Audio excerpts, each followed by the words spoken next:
Hai semua yang streaming, apa kabar? Selamat berjumpa lagi di Mutiara Malam ini. Sebelum kita mulakan Mutiara Malam, kita akan berdoa bersama. Yuk kita berdoa. Ya Tuhan, kami bersyukur atas anugerah-Mu Tuhan. Engkau Tuhan yang dahsyat, Engkau Tuhan yang bertakhta di dalam hidup setiap kami Tuhan. Ya Roh Kudus, terus bicara kepada setiap yang streaming Tuhan, termasuk hamba-Mu Tuhan yang akan menyampaikan firman-Mu Tuhan. Biar Engkau terus, biar setiap firman yang disampaikan itu bertumbuh di tanah yang subur Tuhan. Terpuji Bapa di dalam nama Tuhan Yesus. Amin. Amin. Ya, topik malam ini ialah tentang akankah mukjizat membuat Anda setia kepada Tuhan? Akankah mukjizat membuat Anda setia kepada Tuhan? Ada dua bagian ini. Pertama, akankah mukjizat, yaitu miracles. Would miracles membuat Anda setia kepada Tuhan? Would miracles make you faithful to God? Would miracles make you faithful to God? Inilah topik untuk malam ini. Mari kita renungkan. Saya ingat itu sesuatu yang sangat penting juga di dalam hidup kita. Kita akan mendengar satu kutipan yang dari David Wilkerson, seorang hamba Tuhan yang sangat dipakai oleh Allah kita. Beliau mengatakan bahawa how quickly we forget how quickly we forget God great deliverance in our life. How easily we take for granted the miracles He performed in our past. Maksudnya, betapa cepatnya kita melupakan pembebasan Tuhan yang agung di dalam hidup kita. Betapa mudahnya kita menerima begitu saja mukjizat yang Dia lakukan di masa lalu kita. Mari kita renungkan bahawa sangat senang kita melupakan kesetiaan Tuhan, kebaikan Tuhan, bagaimana Tuhan melakukan mukjizat di dalam hidup kita. Tentang kesetiaan. Apakah definisi untuk kesetiaan? Faithfulness come from a place of trust and loyalty. Faithfulness come from a place of trust and loyalty. Maksud kesetiaan berasal dari tempat apa? Kepercayaan dan kesetiaan, loyalitas. Dan biasanya orang yang setia ialah orang yang bisa dipercaya dan diandalkan. Betul kan? Dan di dalam Alkitab kita lihat banyak kali Tuhan menekankan betapa pentingnya tentang kesetiaan. Biasanya kita mendengar firman mengatakan bahawa Anda ialah, you are a good and faithful servant. Anda ialah hamba-Ku yang baik dan setia. Sangat ditekankan di dalam Alkitab kesetiaan. Akankah mukjizat? Topik malam ini ialah akankah mukjizat itu menjadi Anda setia kepada Tuhan? Anda sudah mengalami kebaikan Tuhan, kesetiaan Tuhan, di mana Tuhan membuka jalan untuk Anda, pekerjaan dan sebagainya, calon hidup dan sebagainya. Tapi apakah Anda akan tetap setia? Itulah pertanyaan saya kepada Anda. Tanya yang orang di sebelah, will you be faithful? Will you continue to be faithful? Apakah Anda akan tetap setia kepada Tuhan kita? Sebenarnya kesetiaan sangat berhubungan kepada apa? Dengan iman seorang percaya. Bagaimana begitu? Kita bisa melihat Ibrani pasal 11 ayat 1 menyatakan Iman adalah dasar dari segala sesuatu yang kita harapkan. Ingat, iman adalah dasar apa yang kita harapkan. Dan poin yang kedua ialah bukti dari segala sesuatu yang tidak kita lihat. Di mana kita harapkan sesuatu, mungkin Anda sedang mengimankan sesuatu di dalam hidup Anda sekarang. Anda harapkan sesuatu, tapi bukti belum apa? Kita lihat. Bagaimana iman sangat mempengaruhi kesetiaan kepada kita. Orang yang tidak beriman kepada Tuhan biasanya tidak bisa setia kepada firman dan Tuhan kita. Mengapa? Dan biasa orang seperti itu akan, kerana dia tidak percaya, dia tidak beriman, untuk tetap setia kepada jalan Tuhan, kepada firman-Nya, kepada kebenaran firman Dia. Dan biasanya orang seperti itu akan apa? Mereka akan memberontak terhadap kebenaran firman. Mereka akan terus hidup di dalam dosa. Mereka akan mensepelekan firman Tuhan. Mereka akan mengabaikan firman Tuhan yang mengatakan bahwa not important. Word of God is not important. It's not practical. Tapi saya mau ingatkan Anda bahwa Word of God is very practical. Firman-Nya sangat praktik. Orang tidak percaya tidak beriman. Orang yang tidak percaya bermaksud bahwa juga imannya tidak kukuh. Bagaimana seandainya Anda orang percaya iman Anda tidak kukuh? Bagaimana Anda bisa tetap setia? Karena semasa iman Anda goyang, itulah sangat penting, di mana saya sangat mendorong setiap jemaat CST, setiap yang menonton video ini, setiap yang mengikuti streaming sekarang, mari Anda membangun iman. Karena iman, betapa kuat iman Anda akan mempengaruhi kesetiaan Anda kepada Tuhan. Anda akan mengalami akibatnya. Jika Anda tetap pegang kepada kebenaran firman, Anda akan melihat akhirnya Tuhan menjadikan semuanya indah pada waktunya. Tapi kalau Anda tidak percaya kepada Tuhan, Anda tetap mengabaikan kebenaran firman, bahkan Anda hidup di dalam dosa. Apa yang berlaku kepada orang yang hidup di dalam dosa? Dosa akan memisahkan Anda dari Tuhan. Juga bermaksud bahwa dosa akan memutuskan Anda dari Tuhan. You will not meet up with God in heaven later. Bahkan Anda akan dibuat ke lautan api. So ingat, sangat penting kita membangun iman.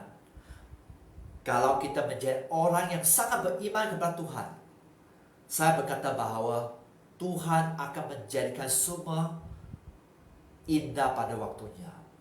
Anda akan bisa tetap setia sampai akhir, karena kesetiaan sangat ditekan di dalam firman Tuhan. Ya. Di Amsal 20 ayat 6 menyatakan, banyak orang menyebut dirinya baik.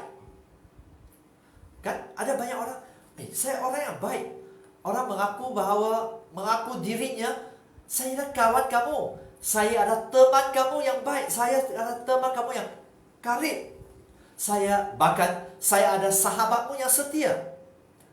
Dan biasa orang seperti itu biasa juga sangat memujikan diri, memasukkan tentang kebajikannya sendiri. Firman menyatakan apa? Jangan kita memuji sendiri, jangan kita menyatakan bahwa betapa baik, betapa setia, betapa kuat kita. Karena Tuhan menyatakan bahwa biar orang lain yang memuji Anda. Betul kan? Seterusnya firman itu menyatakan, tetapi orang yang setia, siapa menemukannya?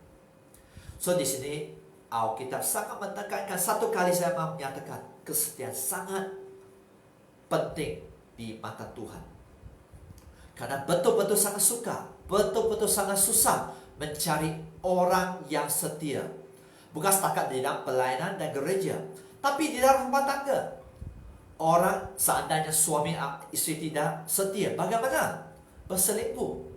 Akhirnya bukan setakat mempengaruhi hubungan suami istri, tetapi mempengaruhi keadaan anak-anak Anda. Anak-anak Anda mungkin sudah hilang teladan satu rumah tangga yang sempurna di mata mereka. They won't trust the opposite gender again. Mereka tidak akan percaya kepada pria atau wanita semasa mereka bertumbuh menjadi dewasa. Orang yang tidak setia dalam pekerjaan, apakah kualitas pekerjaannya? Kita tahu, setiap bos pasti bisa menilai kualitas pekerja dia. Kita tak bisa mengatakan bahwa saya bisa tidak setia kepada pekerjaan, tapi saya tetap setia kepada pacar saya contohnya, Atau suami istri saya contohnya. Tidak bisa. Karena Anda akan diungkapkan sebagai orang yang hipokrit. Orang yang tidak bisa dipercayai. Bagaimana Anda bisa setia kepada pasangan Anda kalau Anda juga tidak bisa setia di dalam pekerjaan Anda? Anda curi masa untuk main games, curi masa untuk Facebook dan sebagainya. Kalau Anda tidak setia di dalam hubungan persaudaraan Anda, sahabat, apakah Anda akan bisa menerima seorang yang setia di dalam hidup Anda? Biasanya tidak. Orang yang tidak setia biasanya juga tidak akan menerima mereka orang yang setia.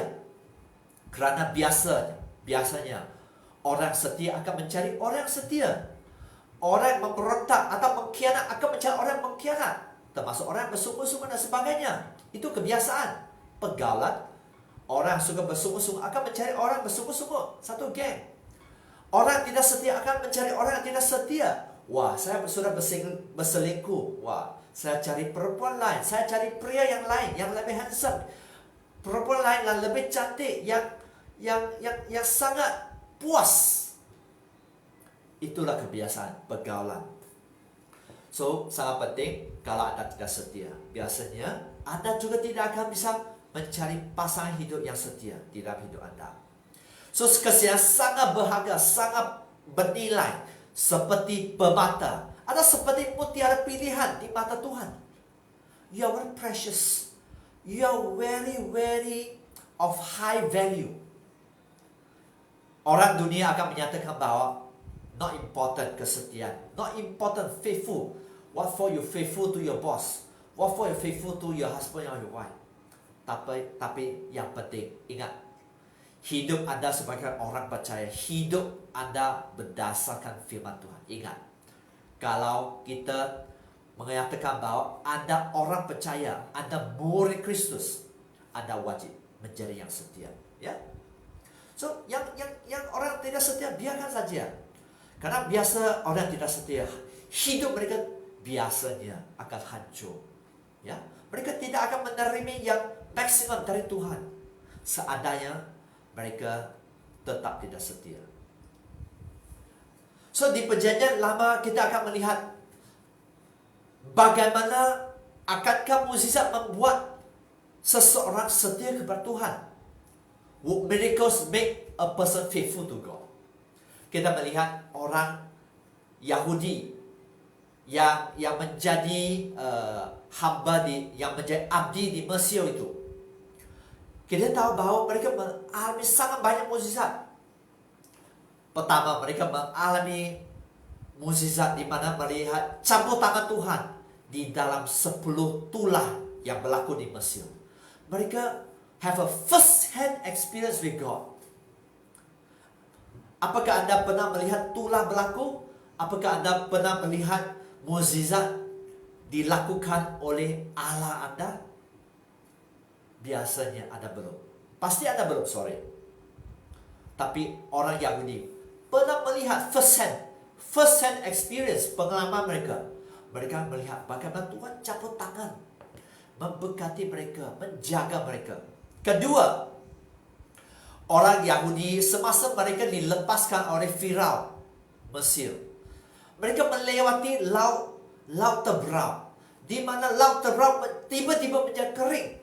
Mereka bisa melewati laut Teberau itu dengan satu pasukan, dengan berapa juta orang Yahudi melewati laut Teberau. Di belakang mereka diikuti oleh laskar Mesir. Tapi itu ajaib Tuhan, itulah mukjizat Tuhan.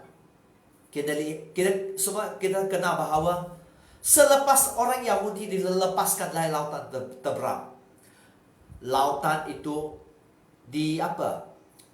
dijadikan lagi menjadi laut, dan banyak laskar Mesir dibunuh.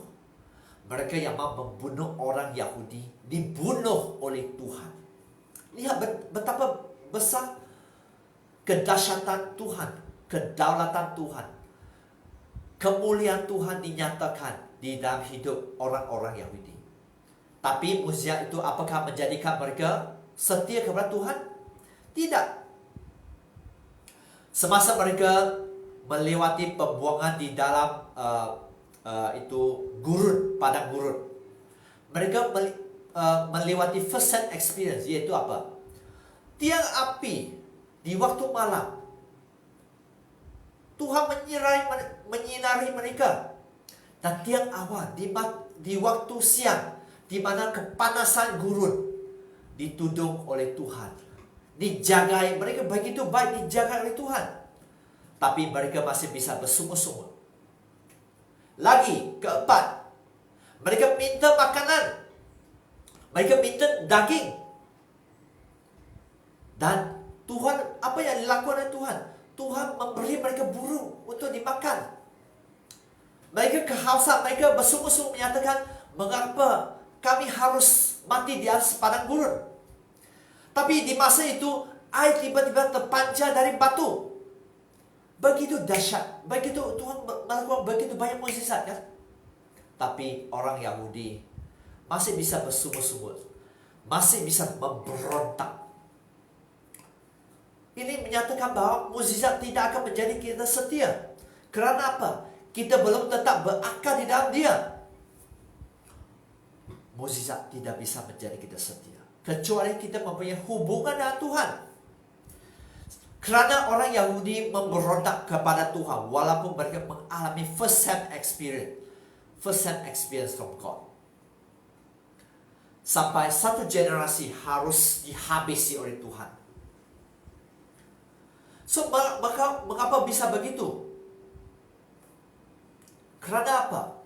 Why this happen? Contohnya Anda mungkin mengalami sangat banyak kebaikan Tuhan, mukjizat Tuhan. Bagaimana Tuhan membuka jalan untuk Anda, membuka jalan, memberi pekerjaan terbaik, memberi rumah tangga yang terbaik untuk Anda, memberi anak yang terbaik untuk Anda dan sebagainya. Tapi Anda masih menyangkal Tuhan, atau memberontak, atau menyimpang dari firman Tuhan. Kerana apa? Karena dengan secara dasar kita orang berdosa, kita memang senang melupakan. Seperti kutipan yang tadi saya share tadi, kita sangat senang melupakan Tuhan. Yang pertama, kita orang berdosa sangat senang melupakan Tuhan. Kedua, kita sangat senang tidak tahu bersyukur. Anda sangat senang tidak tahu bersyukur. Ketiga, Anda tidak tahu merefleksi tentang kesetiaan Tuhan di dalam hidup. Contohnya, sekali-sekala kita harus refleksi tentang hidup kita. Apakah salah kita? Karena biasanya bukan salah Tuhan. Karena Tuhan tak pernah salah. Walaupun mungkin Anda anggap bahwa Tuhan salah, Tuhan sangat lambat menjawab doa Anda, Tuhan tidak memberi yang terbaik. Tapi saya mau katakan bahwa Tuhan yang kudus, Dia tidak pernah salah. Bahkan Allah Bapa mengutus anak yang tunggal ke dunia ini untuk menanggung dosa. Walaupun Kristus di dunia ini, Dia tidak berdosa, Dia tetap kudus. Sampai Dia rela menanggung semua dosa Anda dan saya di atas kayu salib. Tapi hari ketiga, Dia bangkit. Dia sudah mengatasi kematian. Ingat, Tuhan tak pernah salah. Salah biasanya bahagian kita. Bahagian kita sebenarnya. Itu sebab sangat penting kita merefleksi. Saya melihat, bukan satu orang atau dua orang, saya sering melihat bahwa semasa Tuhan memberkati hidup seseorang, kita sangat senang melupakan Tuhan. Kita bisa pergi kai-kai, tidak lagi beribadah, mengingat bahwa kebenaran firman itu sangat tidak penting. Sudah menikmati keajaiban Tuhan, Anda masih bisa tidak percaya kepada Tuhan. So, tanya orang di sebelah, apakah itu Anda? Apakah Anda yang begitu senang melupakan kesetiaan Tuhan? Karena mukjizat akan bisa menjadi kita setia kalau kita tidak tahu tentang kebenaran firman Tuhan.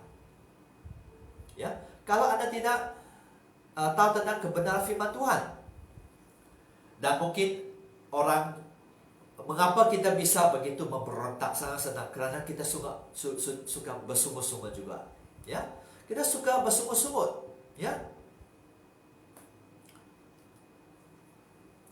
Seterusnya, kita sudah melihat tentang keadaan orang Yahudi ya di Mesir. Tapi sekarang kita lagi melihat satu tokoh yang sangat terkenal, bahkan nabi yang sangat terkenal di perjanjian lama, yaitu Elia. Kita mau melihat pertandingan barbecue Elia. Mengapa begitu? Karena pada masa itu Elia sedang bertarung dengan nabi-nabi Baal yang bukan 1-2 orang, tapi 450 orang nabi Baal.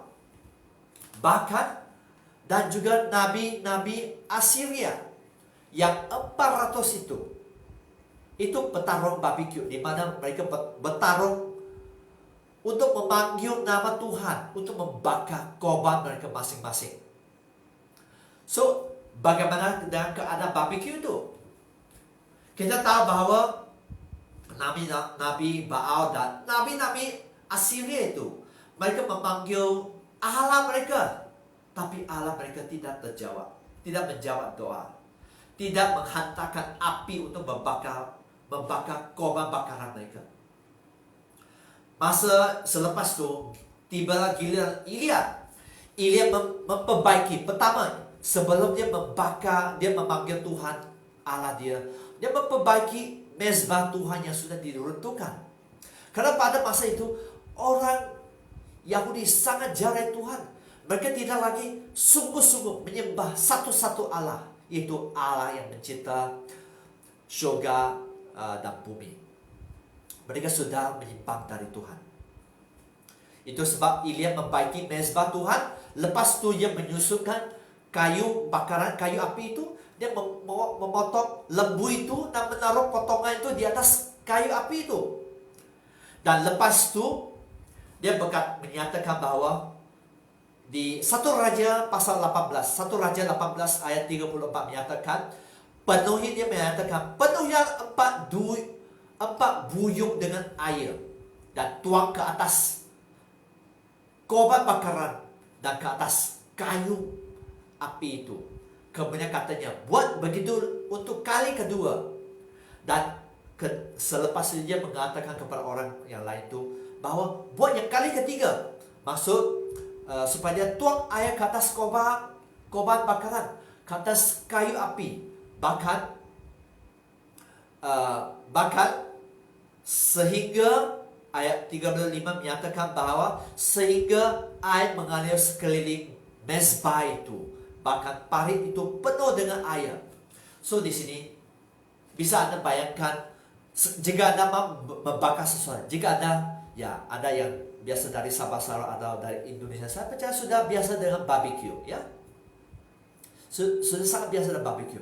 Apakah Anda sebelum Anda membuat barbecue, Anda membakar ayam, babi atau apa-apa yang sedap?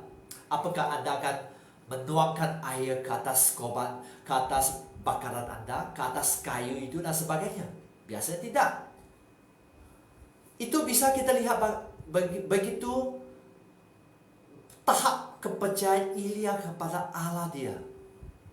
Dia sangat percaya bahwa Allah bisa melakukan mukjizat.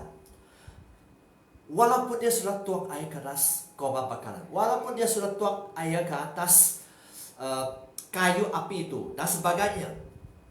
Dan kita bisa lihat bahwa ayat 38 menyatakan bahwa lalu turunlah api Tuhan menyampah habis korban bakaran, kayu api dan batu dan tanah itu. Bahkan air yang di dalam parit itu habis dijilatnya. Sangat dahsyat. Tuhan melakukan mukjizat sampai air itu menjadi wak, dihabisi semasa dalam pembakaran itu. Dan ayat 39 menyatakan ketika seluruh rakyat melihat kejadian itu, sujudlah. Mereka sujudlah mereka serta berkata, Tuhan, dialah Allah. Tuhan, dialah Allah. Dan seterusnya Elia katakan mereka, tangkapkan Tangkaplah nabi-nabi Baal itu. Seorang pun tidak boleh luput.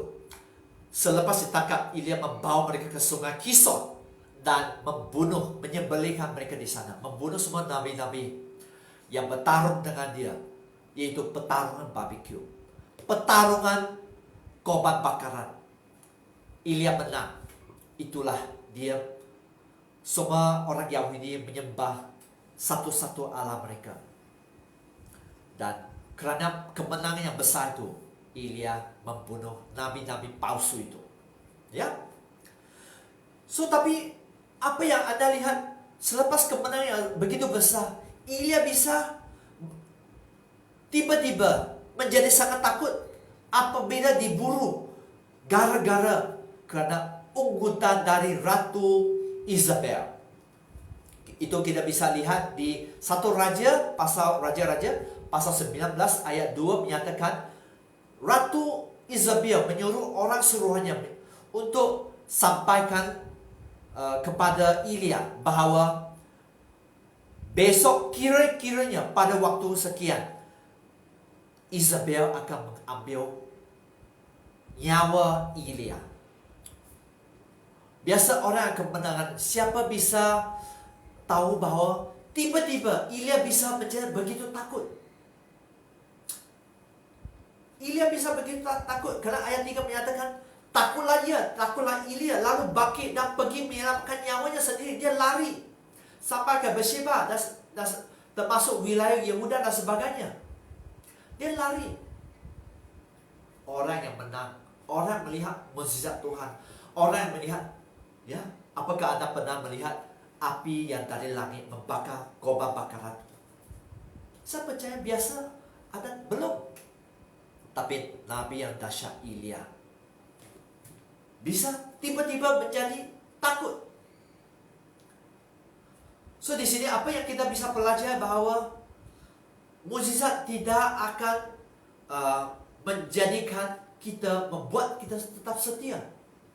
Mukjizat dia satu perbuatan dari Tuhan, bisa membangun iman. Tapi kesetiaan kita sebenarnya tidak bergantung kepada mukjizat. Contohnya, siapa yang pernah melihat Tuhan Yesus di dalam hidup Anda, semua hidup Anda, yang pernah melihat Tuhan yang nyatakan di dalam hidup Anda, maksud secara fisik atau secara roh dan sebagainya.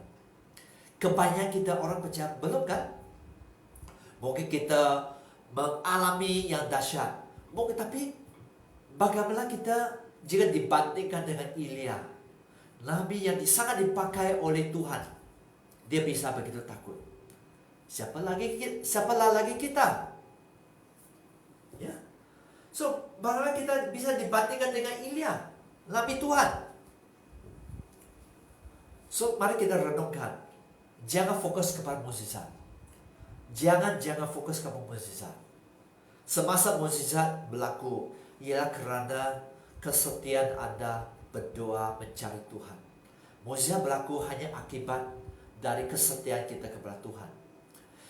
Jangan jadikan mukjizat itu fokus hidup kita. Di dalam perjanjian baru juga kita melihat bahawa Yesus melakukan banyak mukjizat. Dia mengubah air menjadi anggur. Dia berjalan di atas air. Bahkan muridnya, contohnya Petrus juga berjalan di atas air, mengalami mukjizat.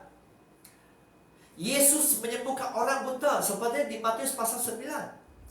Yesus membangkitkan Lazarus yang mati dan sebagainya. Yesus melakukan banyak mukjizat. Tapi tetap ada orang yang tidak percaya. Orang bisa melihat mukjizat, tapi tetap bisa orang tidak percaya. Itu bukan orang-orang biasa, tapi orang yang mengikut Tuhan, orang yang percaya kepada Tuhan, orang yang menerima Tuhan sebagai juru selamat. Tapi mereka bisa menjadi tidak setia. Bahkan semasa Yesus dianiaya, mereka melarikan dari Tuhan, termasuk murid-murid yang setia, ke-12 murid-murid dia. Tak ada seorang pun yang tetap setia di sebelah dia semasa Yesus ditangkap. Ya. So di sini satu bahagian saya mau mendorong Anda. Mari kita belajar.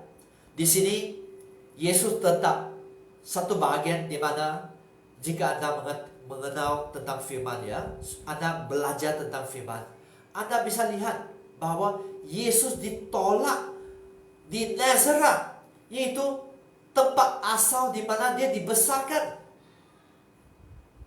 So, kita bisa masuk ke dalam Matius pasal 13 ayat 50 menyatakan bahwa setibanya di tempat asalnya, Yesus mengajar orang-orang di situ, di rumah ibadah mereka. Maka tajublah mereka dan berkata, dari mana perolehnya hikmat itu? Ya, mereka terkejut tentang hikmat Kristus dan kuasa untuk mengadakan mukjizat-mukjizat itu. Orang begitu terkejut semasa Yesus mengajar mereka. Mereka sangat terkejut atas hikmat dia yang begitu dalam, yang begitu praktikal. Dan mereka begitu terkejut. Mereka begitu wah kepada kuasa di mana Tuhan bisa melakukan sangat banyak mukjizat. Seterusnya ayat 55 menyatakan bahwa mereka kata, orang-orang yang mendengar Yesus mengajar menyatakan, bukankah ia itu anak tukang kayu? Mereka sudah begitu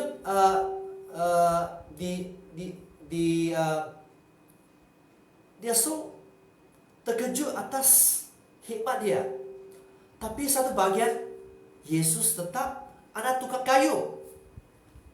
Bahkan mereka kata, bukankah ibunya bernama Maria dan saudara-saudaranya Yakobus, Yusuf, Simon, Yudas. Di sini Yudas bukan Yudas Iskariot yang mengkhianat, tapi sebenarnya saudara kepada Yesus.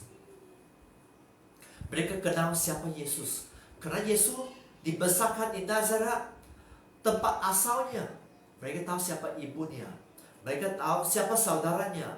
Mereka juga tahu bahwa dia anak kepada tukang kayu.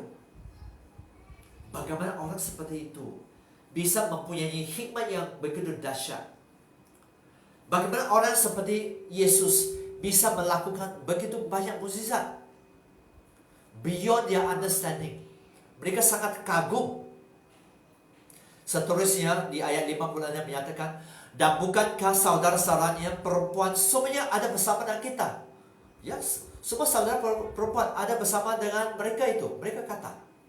Jadi dari mana peroleh semuanya? Mereka langsung tidak percaya. Unbelief hinder the miracles of God in your life. Ketidakpercayaan itu akan menghambat mukjizat terjadi dalam hidup Anda.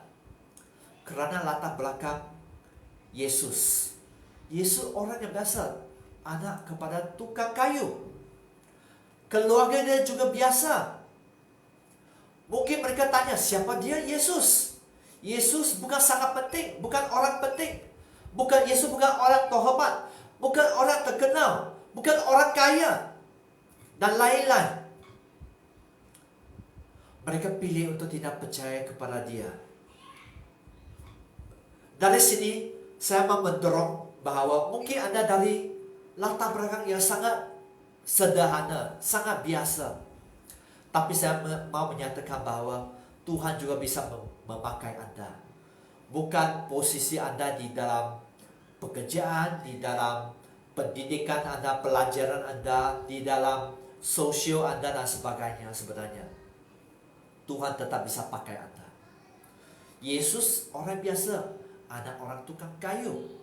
Orang yang sangat sederhana. Bukan orang penting, bukan orang terhormat, tidak ada posisi di dalam society pada masa itu, ya. So, Tuhan bisa pakai orang yang biasa. Dan mereka tidak percaya kerana apa? Mereka cemburu. Mereka cemburu. Dan mereka ingat bahwa mungkin mereka lebih cakap, mereka lebih dahsyat daripada dia. So, saya mau share kepada anda yang terlibat dalam pelayanan dan sebagainya, dalam pekerjaan dan sebagainya.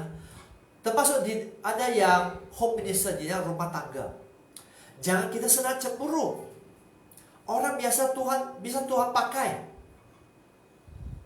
Jangan senang cemburu. Jangan bandingkan bahwa wah, mungkin saya lebih cakap, saya lebih dahsyat, saya lebih mahir daripada dia, di dalam pelayanan, di dalam pekerjaan dan sebagainya, di dalam pelajaran. Itulah biasanya orang yang biasa tidak dipakai Tuhan. Kerana mereka ingat mereka seseorang. Di dalam pelayanan saya melihat ada orang sangat sombong, sangat senang cemburu, sangat tidak tahu diri. Mereka ingat bahwa mereka sangat cakap, sangat mahir daripada pelayan yang lain, sangat berhikmat. Tapi sebenarnya mereka sombong. Mereka tidak tahu diri. Mereka ingat mereka seseorang yang sangat mahir dalam pelayanan. Contohnya sebagai pemain muzik, sebagai WL dan sebagainya, dan yang bisa berkorban dan sebagainya. Tapi sebenarnya mereka orang yang sederhana saja. Mereka ingat mereka seseorang. Tapi sebenarnya orang yang sombong, firman menyatakan Tuhan akan merendahkan mereka. Bahkan Tuhan bisa membuang mereka. Tuhan bisa pakai orang yang sederhana, orang yang humble, orang yang rendah hati. Karena mereka tetap setia. Tuhan bisa menambahkan hikmat, kebijaksanaan, kemahiran. Itu Tuhan bisa tambahkan. Tapi di dalam karakter kita, kalau kita tidak bisa menjadi orang setia, Tuhan tak akan bisa pakai kita. Bahkan Tuhan tidak mau pakai. Kenapa? Orang begitu senang jatuh. Di dalam pelayanan saya melihat berapa mereka sangat senang jatuh. Kerana tak ada fondasi yang kuat. Senang jatuh, senang cemburu, tak bisa ditegur dan sebagainya. Ditegur sedikit, sakit hati dan sebagainya. Bagaimana Tuhan bisa percayakan pelayanan dia kepada anda? Kalau anda sangat lembek, sangat lembut, sangat tidak bisa tahan, tidak tahan rasa, tidak ada kekuatan di dalam roh. Bagaimana Tuhan mempercayakan pelayanan kepada anda? Bagaimana Tuhan mempercayakan pekerjaan yang baik ke dalam anda? Bagaimana Tuhan mempercayakan usaha yang baik ke tangan anda? Kalau anda tidak bisa setia, anda sudah diuji tapi tidak tahan uji. So saya mau mendorong, mari kita refleksi. Keadaan saya sekarang, mengapa ia begitu? Apakah Tuhan tidak setia? Atau aku tidak setia? Mari kita jujur. Mempunyai hati yang tulus, hati yang mulia. Jangan sangat menyatakan bahwa ya, kerana orang itulah, kerana Tuhanlah, kerana siapalah memberi alasan. Orang yang sering memberi alasan tak akan bisa bertumbuh. Bahkan orang yang sering tahu memberi alasan, walaupun sepertinya alasan itu sangat baik, sangat logika, tapi alasan tak pernah akan menjadi kita bertumbuh. Anda tak akan bisa menjadi orang tahan uji. Anda mungkin diuji tentang integritas, tetap senang menipu orang. Diuji tentang kejujuran, tidak pas. Diuji tentang kesetiaan ke dalam bahagian keuangan, tetap tidak pas diuji. Diuji tentang kesetiaan dalam pelayanan, tetap tidak pas. Jika ibadah juga tidak pas, bagaimana lagi diuji? Sorry ya, jangan tersinggung. Ya, saya mau share dengan terus terang. Mari refleksi. Apakah Anda setia atau Tuhan yang tidak setia? Kita tahu Tuhan yang kudus, dia tetap setia. Biasanya kita yang tidak tahan uji, kita yang tidak setia, kita sebenarnya yang let God down. kita yang let God down. Kita yang tidak bisa dilayakkan oleh Tuhan. Kerana kita tidak pas tes dia. Tidak pas ujian dari Tuhan. Tidak pas. So, bagi kita orang yang sebelah, mari kita tahan uji. Mari kita menjadi orang yang setia. Ingat, mukjizat tak akan menjadi kita setia kalau kita hanya fokus kepada mukjizat. Karena saya sudah melihat banyak orang sudah diberkati, terus tidak beribadah, terus bercuti-cuti, terus bermain-main, bermain bola, berolahraga dan sebagainya. Sudah tidak mementingkan pelayanan. Sudah lalai dalam membangun manusia roh. Dan biasanya orang seperti itu senang jatuh. Orang seperti itu di mana jika kita lihat, masih ingat di Ayub ya, di dalam Alkitab Ayub, di mana kita diberi alasan oleh iblis untuk menuduh kita. So salah siapa? Salah siapa? Jujur, salah siapa? Salah Anda atau salah Tuhan? Sebenarnya Anda yang memberi alasan. Anda yang streaming, Anda yang memberi alasan untuk iblis menuduh Anda.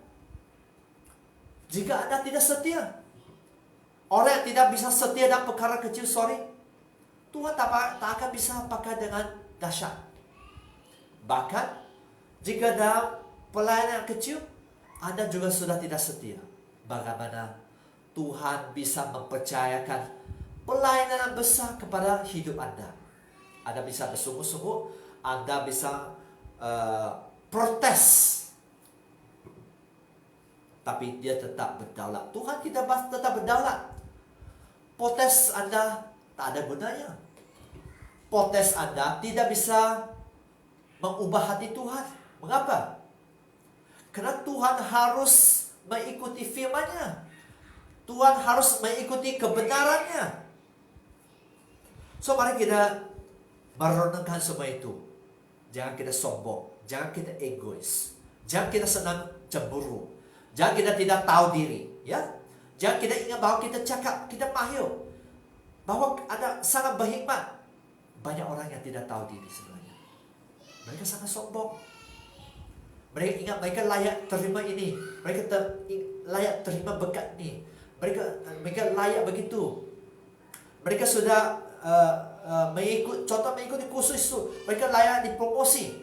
Contohnya. Tapi ujian Tuhan, jalan Tuhan sangat beda dengan jalan di dunia ini. Kalau Anda mau dipromosi Tuhan, kalau Anda mau diberkati oleh Tuhan, mari ikut jalan Tuhan. Jangan sombong, jangan egois, jangan memberi alasan, ya. Jangan tidak tahu diri. Jangan senang cemburu. Jangan senang sakit hati dan sebagainya. Seterusnya, ayat 57 menyatakan, lalu mereka kecewa. Orang-orang tersebut itu, mereka kecewa dan menolak dia. Menolak Kristus. Wow. Orang yang tahu tentang kebijaksanaan Kristus, hikmat Kristus, mukjizat Tuhan yang sudah Tuhan lakukan pada masa itu. Ya, masa Anda sekarang memang mungkin agak berbeda, tapi pada masa itu mereka bisa, orang sudah melihat mukjizat Tuhan, tapi masih bisa menolak Tuhan. Itu bisa berlaku di hidup Anda.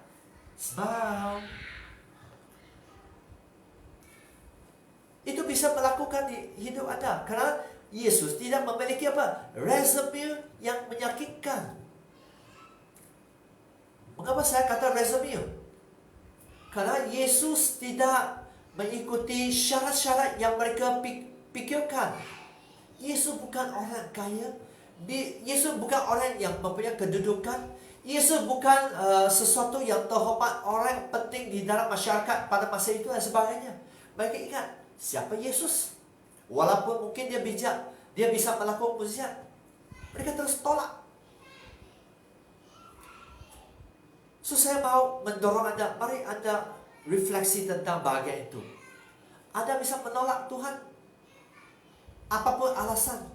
Mungkin Tuhan belum memberkati, memberi sekian-sekian.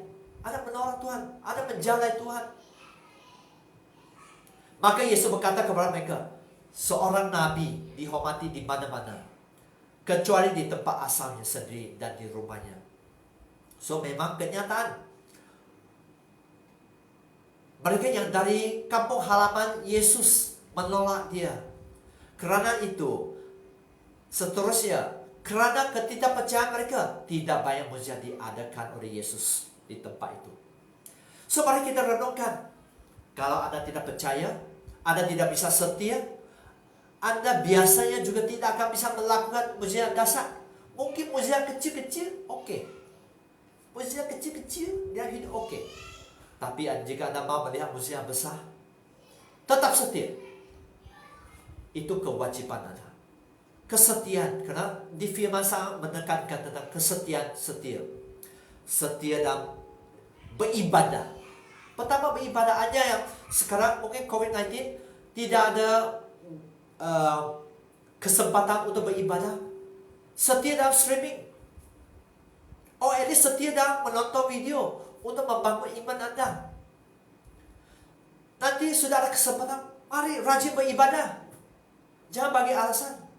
Sorry, Anda tidak bisa menipu Tuhan. Sorry. Maksud itu Anda tidak akan bisa menipu Tuhan. Semua telanjang. Semua kejelekan alasan yang tidak logika, tidak praktik. Tuhan akan membantah, tak akan diterima. Bahkan Tuhan tidak terima alasan Anda masih oke. Jangan sampai Tuhan membuang Anda ke lautan api, ke neraka. Karena Matius sangat nyata menyatakan bahwa jalan ke surga ya jalan yang sempit, ya pintu yang kecil. Jalan sempit, pintu yang kecil. Biasanya orang sudah biasa dengan highway, jalan besar yang memudahkan, yang sangat enak, yang sangat senang dalam bagian kedagingan. Oh, jika Anda mau pilih, ya tak ada orang bisa tidak bisa menolak Anda, karena itu pilihan Anda. Anda tanggunglah atas pilihan Anda. Anda masih mau hidup dalam duniawi, Anda masih tidak mau menghidupi firman, Anda harus tanggung. Anda harus tanggung. Mungkin Anda tidak akan bisa hidup maksimum di dalam Tuhan. Anda akan lihat mungkin hidup Anda selalu dituduh oleh iblis di depan Tuhan. Ini orang malas. Ini orang selalu menipu. Ini orang selalu mengkhianat dan sebagainya. Ada asal dari iblis. Ini orang tidak setia. Iblis akan terus menuduh Anda. Jangan bagi alasan untuk iblis. Katakan yang sebelah, jangan bagi alasan untuk iblis. Tetap setia, tetap rajin beribadah, tetap rajin memberi. Jika bagian keuangan ada bagian memberi, Anda tak bisa pas, sorry. Karena di dalam Alkitab lebih dari 2000 firman menyatakan tentang keuangan. Anda tak akan bisa pas tes. Allah kita Allah yang Anda tidak bisa lihat, Anda juga tak bisa setia. Dan bagian Allah yang Anda tak akan lihat, Anda tidak setia, mungkin masih oke.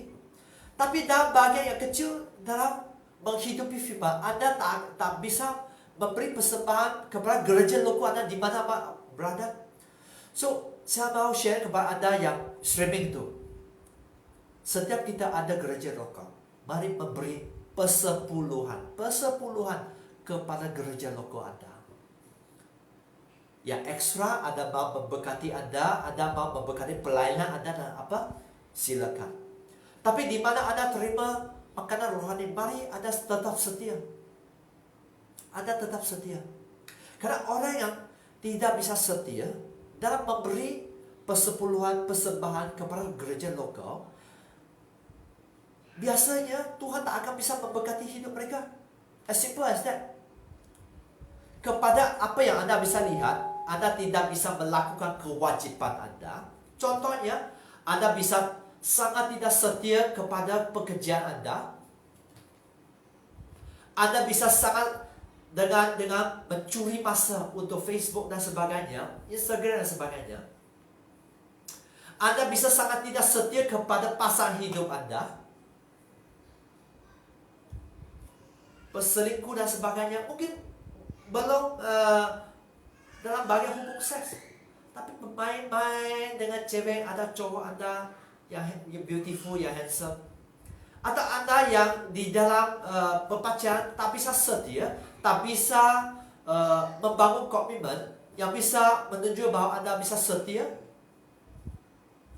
Ya, biasanya Anda tak akan bisa terima pasangan setia juga sebenarnya.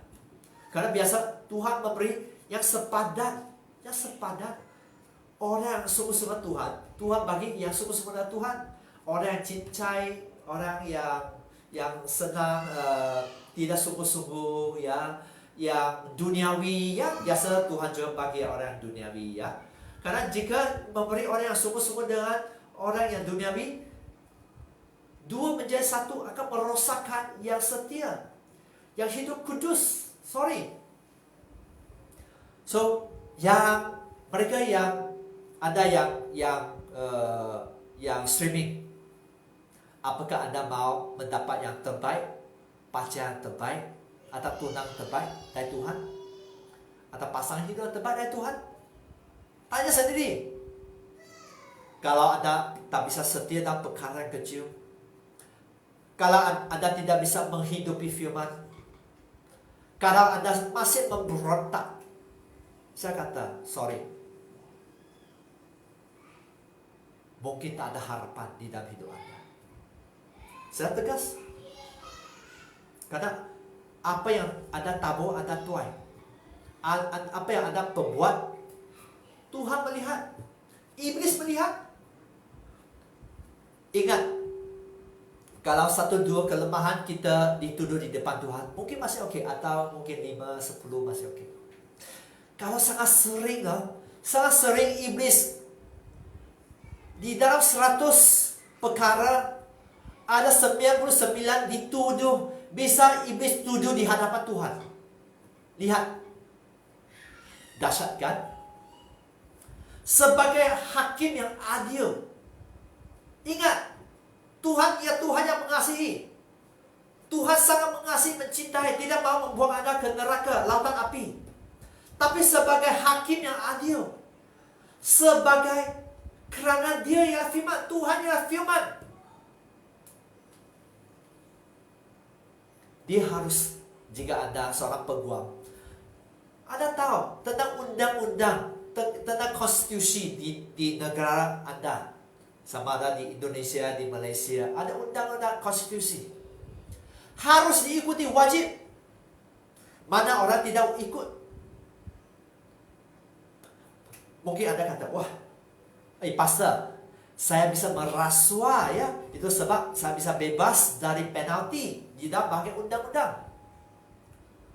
Hei, yang streaming, bagi tahu yang di sebelah, apakah Anda bisa merasuakan Tuhan? Yang kudus. God is holy. Hey, God is holy. Ingat, Tuhan akan melaksanakan firman-Nya. You like it or not, He will do it. Lebih banyak dosa kita, lebih banyak kita tidak mau bertobat, lebih banyak kita tidak berubah, banyak tuduhan di depan hakim. Semua dicatat di dalam buku kehidupan. Semua dicatat, semua telanjang, semua yang jelek. Apa yang Anda menghantam orang, Anda mengkhianat, Anda apa-apa, Anda menipu dan sebagainya. Semua ditulis. Telanjang. Dia Tuhan yang adil. Dia Tuhan yang kudus. Dia ada hakim yang adil. Dia akan melaksanakan mengikut firman-Nya. So ingat, apakah Anda mau setia? Terpulang kepada Anda, ya. Anda mau Tuhan membuka jalan untuk hidup Anda? Anda mau menerima terbaik, pasangan terbaik, pekerjaan terbaik, usaha yang terbaik. Tanya diri sendiri. So sekarang kita akan teruskan bagaimana Anda bisa tetap setia kepada Tuhan. Itu bicara sebenarnya dengan tentang pondasi yang kokoh, dasar kokoh. Seandainya Anda mempunyai pondasi yang kokoh, Anda pasti bisa tetap setia. Anda tak akan fokus kepada mukjizat, tetapi Anda akan tetap fokus kepada Tuhan. Ada 4 poin di mana bagaimana Anda tetap setia kepada Tuhan. Sebenarnya sangat sederhana. Jika Anda sudah bertahun-tahun menjadi orang percaya, Anda pasti tahu, menangkap. Pertama, membangun hubungan dengan Tuhan. God is a relational God. Tuhan, kita adalah Tuhan yang sangat mementingkan hubungan kita dengan Dia. Tuhan sangat mementingkan hubungan. Apakah Anda membangun hubungan dengan Dia? Apakah Anda berdoa dan sebagainya? So, Anda yang masih hidup, ada rencana Tuhan di dalam hidup Anda. Ada rencana di dalam hidup Anda. Ada sebab Anda masih hidup. Jika Anda sudah meninggal, game over, okay, mantap. Sana Anda menghidupi firman, ada takut Tuhan di dalam hidup Anda, Anda bisa diterima Tuhan di surga. Tapi jika Anda selalu memberontak, menyangkal, tidak menghidupi firman, memberi alasan, Anda bisa dibuang ke lautan api di neraka. So ingat, bagaimana kita mengerti tentang rencana Allah di dalam hidup Anda? Cari tahu dan lakukan saja. Cari tahu dan lakukan saja. That is, you have to find out yourself. Find out. Dan just do it. Seperti yang katakan, saya promosi ya. Find out. And just do it. Cari tahu. Cari Tuhan. Cari tahu. Dan lakukan itu.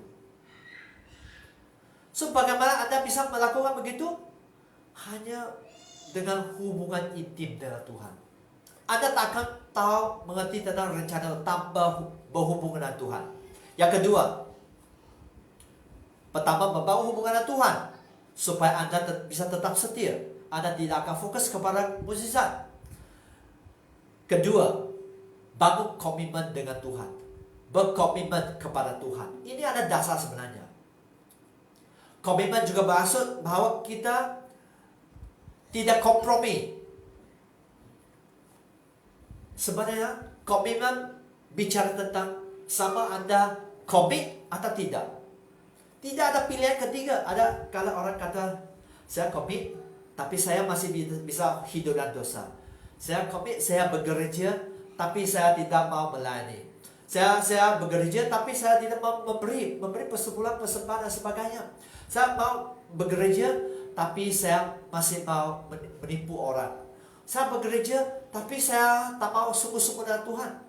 Tak boleh. Ada 2 pilihan. Ada komit atau tidak komit. 2 saja. Di mata Tuhan ya. Dunia ada 3, 4, 5 jalur ya. Tapi di Tuhan 2 jalur. Komit kepada Tuhan atau tidak komit. Karena yang komit, Tuhan diterima Tuhan di surga. Yang tidak komit, sorry lah. Mungkin Tuhan tak akan menerima Anda. Mungkin Anda akan dibuang, disiksa di lautan api dengan selama-lamanya. So di dalam hubungan juga sama. Anda komit atau tidak? Yang berpacaran, komitlah. Jika Anda sudah mencari pacar yang sepadan, Anda doa, ingat bahwa itu pacaran Anda, berkomitlah. Jika tidak, cari yang lain. Sebagai suami istri juga, hubungannya komitmen. Kalau contohnya berpacaran, Anda tak akan bisa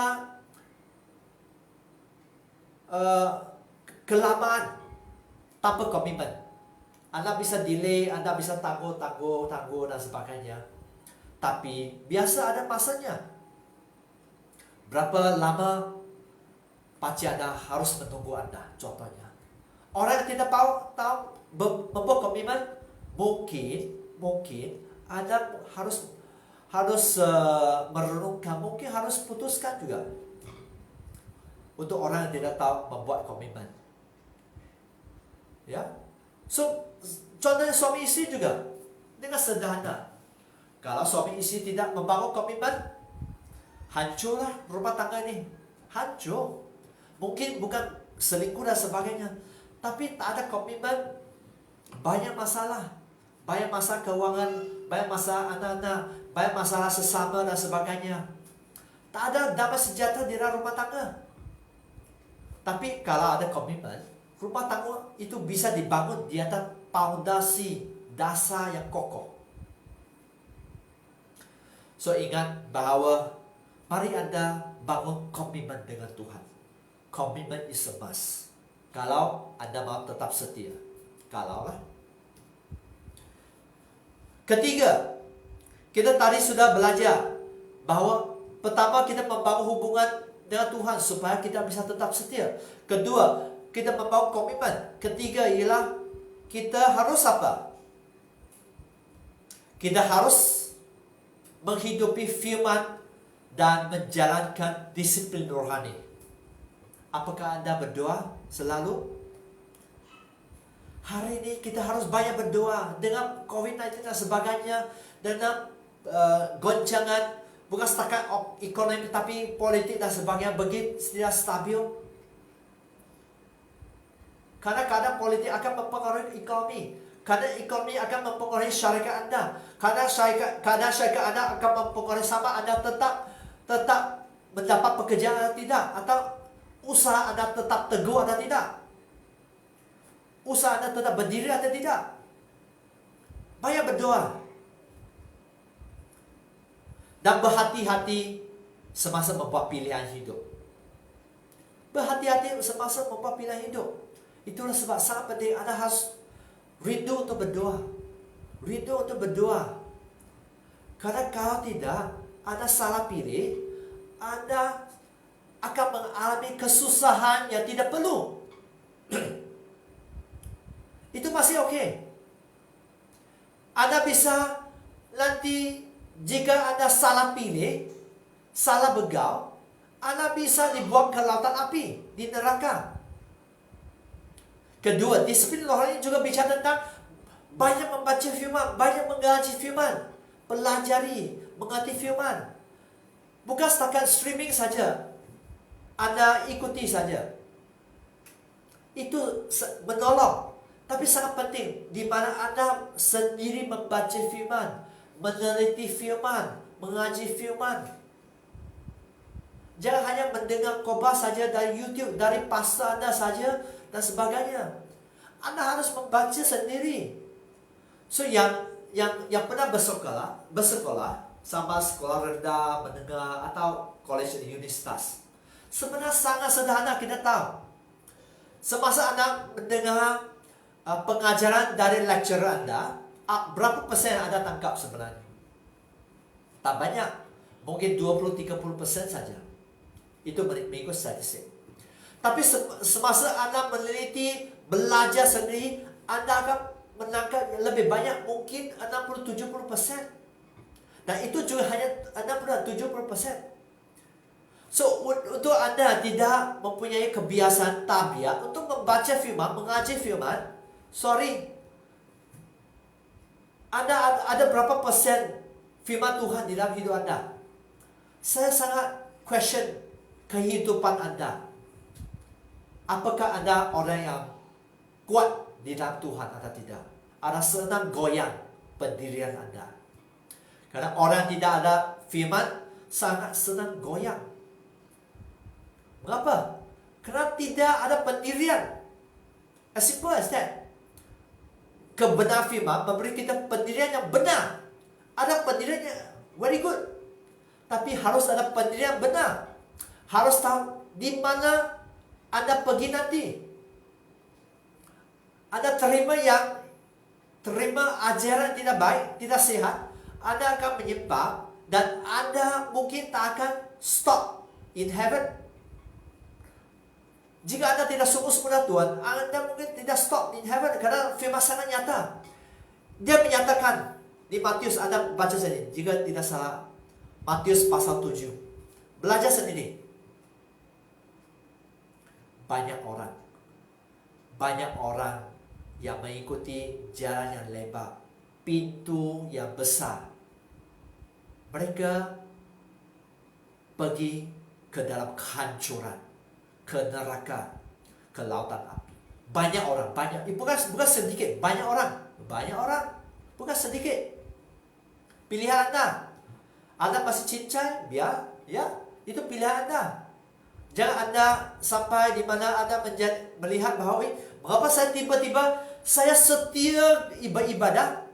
Jika Anda masih ingat tentang 2 Timotius pasal 3 ayat 1 sampai ayat 8-9 ya. Sangat nyata tentang jalan Tuhan. Jika Anda hidup cincai, Anda hidup tidak berkenan dengan Tuhan, Tuhan tak akan bisa mengaku Anda.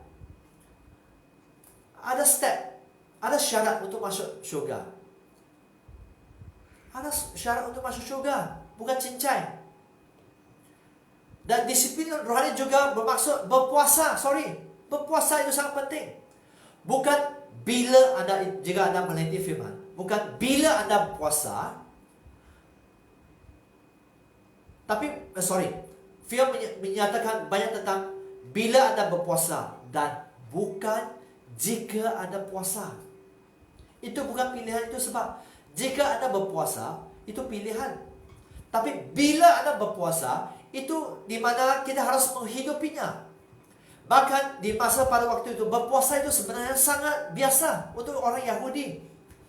Orang untuk Kristian sangat biasa. Untuk mereka yang setia, untuk mereka yang tetap melekat kepada Tuhan, sangat biasa untuk berpuasa. Tapi jika Anda tidak mau melakukan kewajiban Anda, terserah. Anda bisa sangat senang goyang di dalam pendirian. Seterusnya menjadi pelaku firman. Itu yang menjadi Anda berkenan di mata Tuhan. Apakah Anda biji mata Tuhan atau tidak? Atau Anda pemata biasa atau pemata yang pilihan Tuhan? Tuhan memanggil banyak orang, tetapi sedikit yang dipilih. Bahkan di Matius pasal 7 menyatakan sedikit saja yang diterima Tuhan. Sedikit saja. Bukan banyak, sedikit saja. Ingat. Yang pertama, di mana bagaimana Anda bisa tetap setia kepada Tuhan dengan membangun hubungan Anda dengan Tuhan. Kedua, berkomitmen kepada Tuhan. Ketiga, tetap hidup di dalam firman dan mempunyai disiplin rohani. Keempat ialah menjaga pergaulan Anda. Menjaga pergaulan Anda. Saya mau tanya setiap yang streaming, who is your best friend? Who is your best friend? Jika best friend ada yang orang hidup cincai, orang yang kompromi, orang yang hidup dalam pencabulan, orang minum, orang yang suka menaikkan asap kereta api, ya, Anda tahu ya, ya, orang yang rokok, ya, suka merokok. Orang yang sombong, jika geng Anda yang orang sombong, orang yang sangat senang cemburu, orang yang sangat senang sakit hati, kepahitan, orang yang suka memberontak, orang yang suka berkelahi dan sebagainya. Hati-hati. Kalau itu your best friend, orang seperti itu. Karena itu akan mempengaruhi, walaupun seandainya Anda sangat hidup kudus, Anda bisa dipengaruhi. Karena pergaulan otomatis akan mempengaruhi Anda. Berapa jam Anda bersama dengan dia? Berapa jam Anda bersama dengan pacar? Itu pacar kudus atau pacar tidak kudus? Dia hidup kudus, dia selalu mencari yang ilahi atau tidak?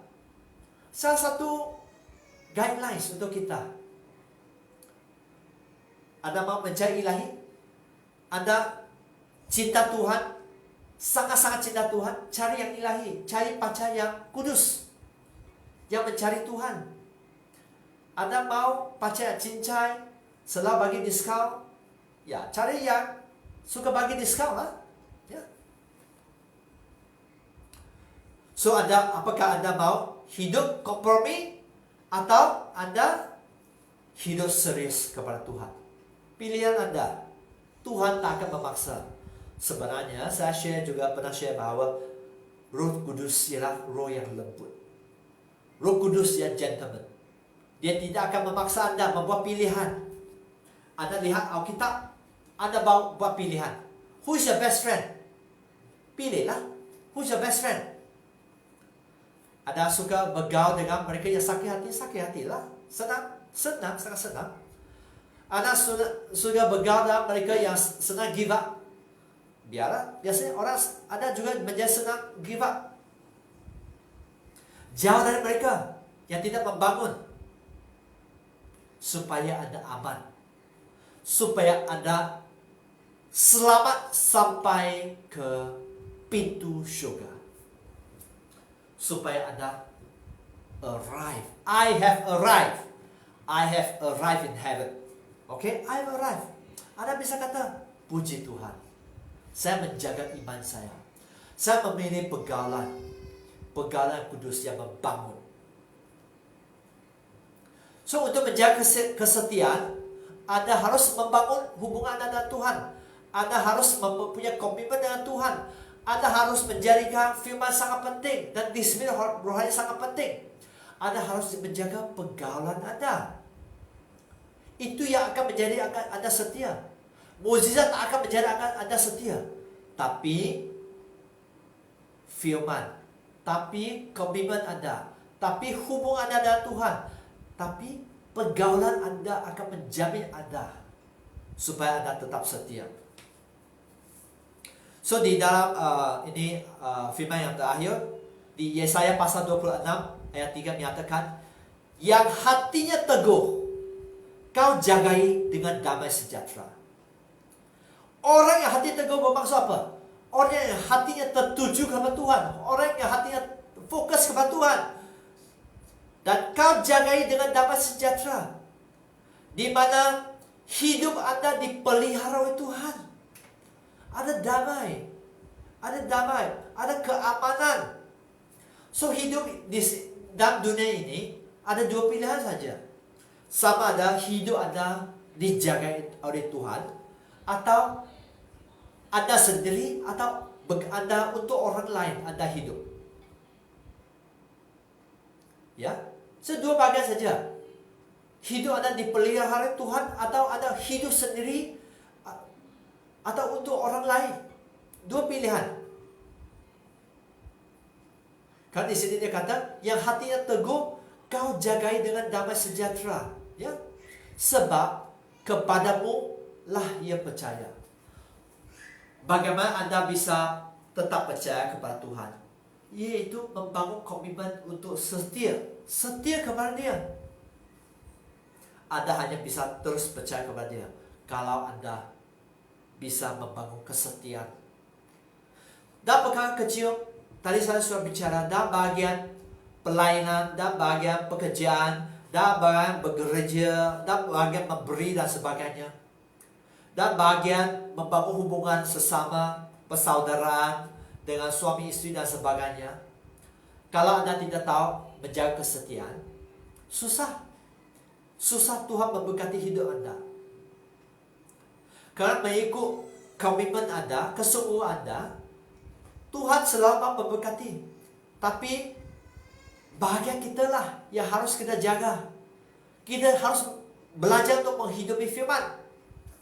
Ayat 4 menyatakan, percayalah kepada Tuhan selama-lamanya, sebab Tuhan Allah adalah gunung batu yang kekal. So sangat penting, terus percaya kepada Dia. Continue trusting God, because God is forever faithful. God is forever faithful. God is forever faithful. Hanya kita yang tidak setia. Itulah sebab harus kita banyak bertobat, selalu bertobat, setiap hari bertobat. Jangan sangat kedekut dengan bertobat. Tulus hati, bertobat, jujur dalam diri, bertobat. Jangan bagi alasan. Kerana itu tidak akan membangun iman Anda. Itu tidak akan memberi Anda satu fondasi yang kokoh. Ya. So di tangan Tuhan ada aman. Kerana Allah Bapa kita sangat baik. Saya mau katakan bahwa Allah kita sangat baik, sangat setia, sangat adil. ada sungguh-sungguhnya dia. Cobalah. Saya mencabar Anda. Coba untuk setia dengan dia. Coba untuk menghidupi firman. Coba untuk berbeda dari orang dunia. Termasuk orang Kristen yang kompromi. Coba hidup berbeda. Coba menghidupi firman. Jangan senang mengikuti aliran yang lain. Orang dunia yang lain. Bahkan bergaul dengan sesuatu yang tidak membangun. Karena Tuhan sangat mementingkan kekudusan Anda. You are set apart for God. Anda sebenarnya, semasa Anda sudah terima Tuhan sebagai juru selamat, Anda sudah menjadikan, Anda sudah menerima pengampunan Tuhan, Anda sangat-sangat precious, sangat-sangat berharga di mata Tuhan. Hidup Anda sudah dipisahkan dengan yang lain. Tuhan sangat mau menjaga Anda. Tuhan sangat mau memberkati hidup Anda. Tuhan sangat mau menjadikan Anda hidup dengan kelimpahan. Tapi apa yang menjadikan itu tidak terjadi? Sebenarnya, biasanya salah kita. Anda bisa, adakala bisa menyatakan, si iblis sangat kuat ya. Kuasa iblis sangat kuat. Of course kuasa dia kuat. Iblis juga ada kuasa. Dia pernah malaikat memang ada kuasa, ada otoritas. Lucifer memang iblis yang jatuh itu ada kuasa, ada otoritas. Tapi kalau Anda tidak bergantung kepada Tuhan, kalau Anda tidak bergantung kepada kuasa Tuhan dan otoritas dinamis Tuhan, kalau Anda tidak menghidupi firman, tak ada proteksi atau kurang proteksi. Biasa Anda hidup dalam kegagalan, ketewasaan sebagainya. So who is to blame? Anda blame siapa? Anda menuduh siapa? Blame yourself lah. Blame yourself. Karena Anda tidak sungguh-sungguh. Firman menyatakan Tuhan tetap setia, Tuhan tetap kudus.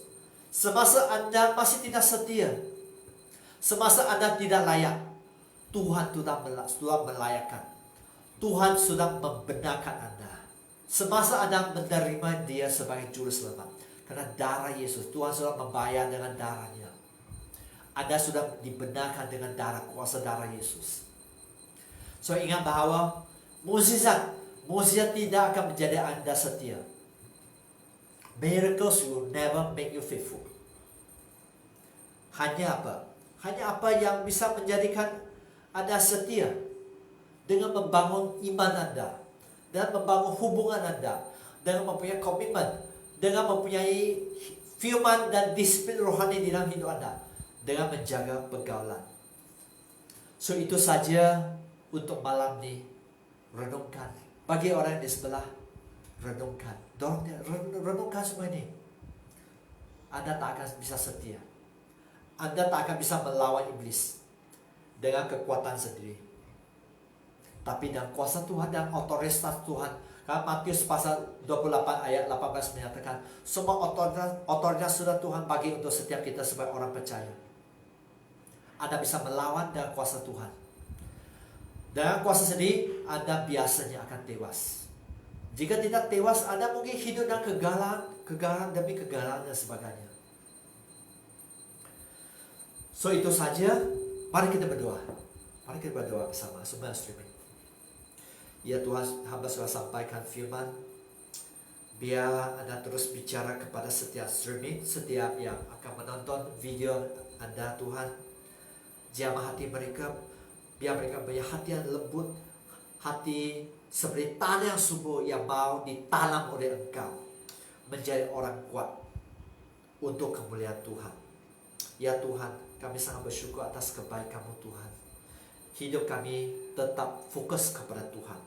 Hanya Tuhan saja, bukan sesiapa pun, bukan kekayaan dunia, bukan kedudukan, bukan kepada suami atau pasangan hidup, bukan kepada pacar, bukan kepada anak-anak dan sebagainya, bukan kepada pekerjaan, bukan kepada usaha dan sebagainya. Hanya Tuhan saja yang kami fokus.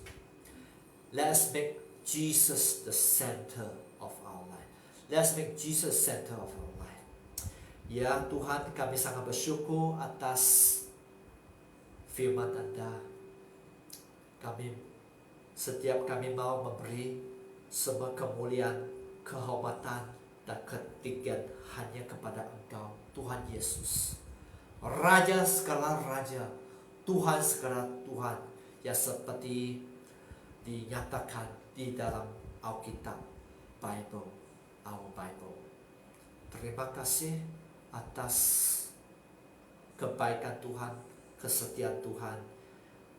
Kami masih bernafas hanya karena anugerah-Mu saja. Kami masih mempunyai makanan di atas meja hanya karena anugerah-Mu saja. Kami masih mempunyai pekerjaan atau usaha hanya karena anugerah-Mu saja. Kami masih sehat karena Engkau saja. Terima kasih Tuhan. Di dalam nama Tuhan Yesus, semua orang katakan amin. Amin, amin. Tuhan Yesus memberkati Anda. Sampai kita jumpa lain kali. Amin. All the best. Salam kemenangan ya. Salam kemenangan setiap yang streaming. Amin.